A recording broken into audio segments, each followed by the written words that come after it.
Hello, my brothers and sisters. I do hope you're enjoying your Jesus summer. Today I'm going to be teaching you how to make peanut butter and also how to make a sweet potato bread. So I'm going to start off by making the peanut butter, and then I'll show you how to make the sweet potato bread. I do hope you have a lot of fun today, and I do hope you learn something.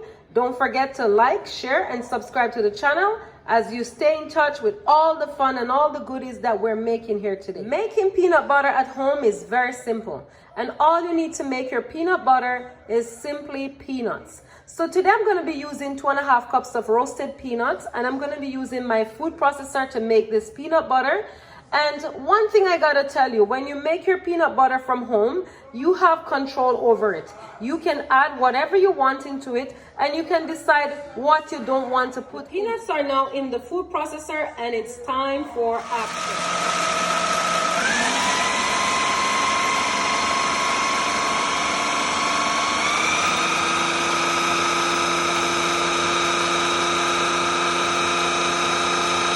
After 3 minutes and 45 seconds on the option of puree, this is how my peanut butter looks like. I actually want my peanut butter to be smoother than this, so I'm going to run it for maybe another 3 minutes, and then I'll add my other stuff in it to give the desired peanut butter that I seek to achieve by the end of this. Stay tuned.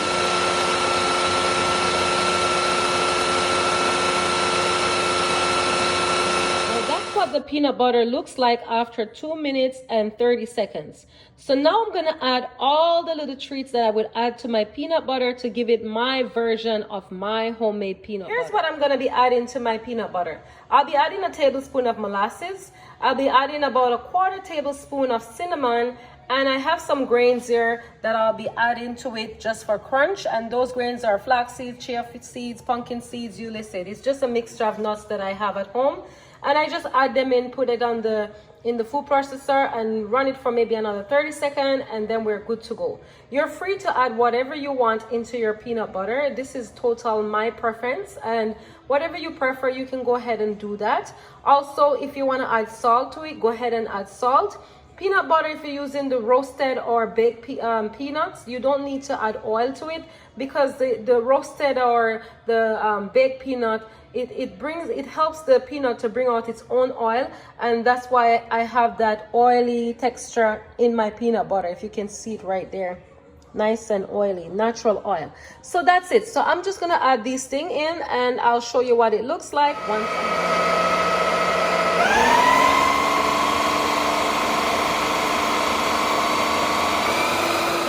Final product of our peanut butter. You can see all those seeds popping up, and they look amazing in the peanut butter.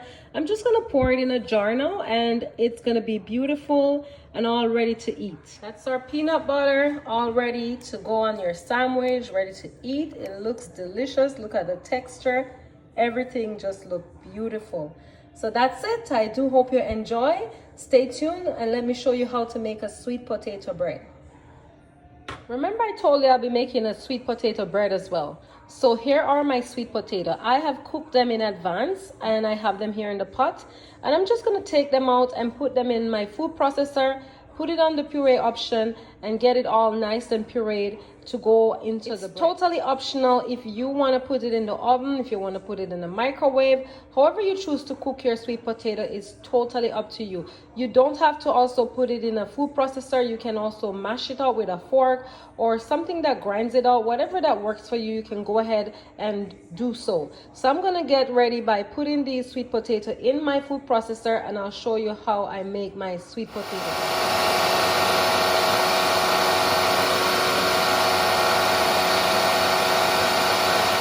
Sweet potato right now is all nice and pureed, and I'm just gonna get it all ready to make this delicious bread.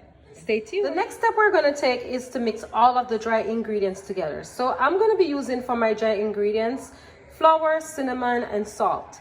So if you want to add some sugar to your dry ingredients, go ahead. You can add anywhere from a teaspoon to 1/4 cup of sugar, whatever you prefer. You know, if you're on a diet, if you're watching your sugar intake, go for less. You can even choose to not put any sugar inside of your bread. It's totally up to you.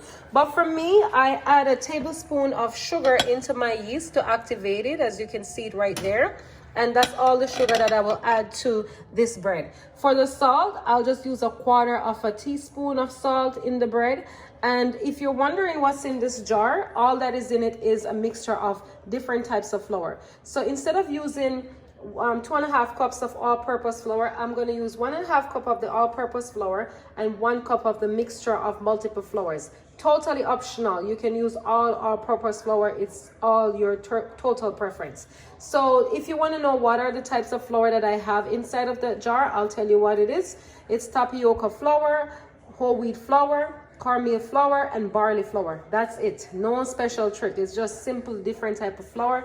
And all I do when I'm using it, I just dip a big spoon that is long enough to hold to the bottom of the jar, and I just pull up a whole big spoon that will be equivalent to maybe 1/2 cup, and then I just pull again until I get 1 cup. So that's totally my own style, my own way of doing my own little thing. So that's it. And for the cinnamon, I just add maybe just 1/2 teaspoon, into my bread. I actually like the taste of cinnamon, and that's the reason why. So I'm going to get all these mixed up together, and I'm going to show you the next step of how I go about it. In case you're wondering how the flour comes out, you can see the different types of flour, and they are all there, and that's just a cup. And I'll add all of the dry ingredients to it. I just use a long spoon, and I just stick it right into the bottom of the jar, and I just pull up until I get what I want. So that's pretty much it. So I'm going to combine the rest of the ingredients together. Now that all of our dry ingredients are combined, it's time to add all of our wet ingredients. For wet ingredients, we're going to use 2.5 tablespoons of yeast that is already activated over here and ready to go in. We're going to use a tablespoon of baker's extract. We're going to use some vanilla extract. I have some quinoa here that was soaking from overnight. So you can see right there, all nice and soaked. You can soak it in hot water and just leave it there. Or you can cook it, whichever you prefer. I have a little butter, so I'll add about 1.5 tablespoons of butter inside. That water in that little container is just the water from the cooked sweet potato. So I'll be using that instead of regular water. I have 3 eggs right there. And also I have our pureed sweet potato here. So I'm going to combine all of this together. And if you notice, I'm not using a mixer or a machine. This is all going to be done by hand. And the reason why is just more authentic. It's better instead of putting it in the machine. It does help, it does work, but I actually just like how things turn out when I use my hand to make this sweet potato bread. So the majority of my wet ingredients are inside of here, and all I do in the middle of the dry ingredient is just use the spoon and stir it in, and everything got all mixed in, and I just mix it until everything is done. So I'll be mixing this for a bit, and I'll show you what it looks like once it's done. Then I'll add my sweet potato. I'm satisfied with this mixture right here. So you can see that it's thick. It's not completely the dough that you want for a bread, but it's perfect. And I'm gonna add my sweet potato in. You can still see dry ingredients on the side. I'm gonna mix it in, and I'm gonna add 1.5 tablespoons of butter inside of this. There you have it. My sweet potato and my butter is in, and I'm gonna continue mixing it until this turns into a perfect dough. So it's the same art of mixing, and I'm gonna be mixing until it's time to use my actual hands to do the rest of the mixing. So I'm gonna show you what it looks like once I'm done all this mixing. Remember the quinoa that I showed you earlier? I actually add them in now. It's about maybe 1/4 cup of quinoa. And if you're wondering how many potatoes that I use, it was 3 medium-sized potatoes, and that's exactly what I use. So I'm just mixing in this to get the dough. If you need a little bit of flour to make your dough a little firmer, you can go ahead and add as needed. To make this sweet potato bread, this is the perfect dough that you could ask for. Everything about it is perfect. You don't want it too firm, you don't want it too thick. It's just perfect. And if you choose to kind of be creative with the dough, you can just add a little oil on it, or you can just add a little bit more flour and get it to design your bread in whatever you want. So for me, this works perfect, and this is what I'll be working with. So I'll show you what I'll do. Because I'm happy with my dough, my next step is to cover my dough. And once I cover it, I'm just gonna leave it and let it stay there for maybe about an hour, and it's going to increase in size. And once that is done, I'll show you my next steps, what I will take in regards to this. So that's our dough. It's actually twice the size, or maybe a little bit bigger than twice the size. So I'm going to be sprinkling a little bit of oil on it, and I'm going to get my hands all dirty and mix it up and get them in the pan and get it all ready for baking nice and good. So stay tuned and I'll show you what it looks like once I'm done. Right here, as you can see, I put some oil on the dough, and I want to show you something. You see how it is? I can actually squeeze all the air outside of the dough and get it back to normal. So that's pretty much it. I'm gonna have to be using my hand right now, and so I'm gonna get all this dough nice and, you know, based on the way I want it. And once I'm done, I'll put it in the pan and I'll show you where I'm progressing with it. Okay, so our breads, they're all set. They're ready to go inside of the oven. So the oven is preheated and it's already set to 375, and I'm gonna bake these nice bread for about 35 minutes. So I'm gonna put them in right now. So they're into the oven. That's it. They're in the oven for 40 minutes and they're all nice and done. And I baked them at 275. I know I was saying 375. That was a mistake. It's actually 275 for 40 minutes. And to test if it's actually baked properly, you could tap on the actual bread and it should give you a hollow sound. Or you can take a toothpick. So that's a toothpick, and you could stick it right in. If it comes out nice and clean like this, you know that it's actually well done. So nothing comes out on it. It's well done. Just gonna put a little bit of butter in and put it back in the oven for maybe 2 minutes, and that's it. Okay, so I just add a little bit of butter on these buttes, and I'm gonna put it back in the oven for about 2 minutes or so.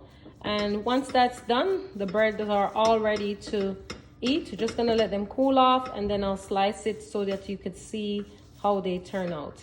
And that's it. So stay tuned. That's our bread. I actually cut it. It's still a little bit warm, but I actually cut it so you can see. So you can see the texture. It's nice and soft, and you can take a look at it. See? I was fooling around with it. All nice and soft, tender. It's perfect. I just tried a small piece of my sweet potato bread and my peanut butter. As you can see right there, I took a bite, and I can tell you that it is delicious. So I just want to encourage you to like, share, comment, and subscribe to the channel. And don't forget to enjoy your Jesus summer. God bless you.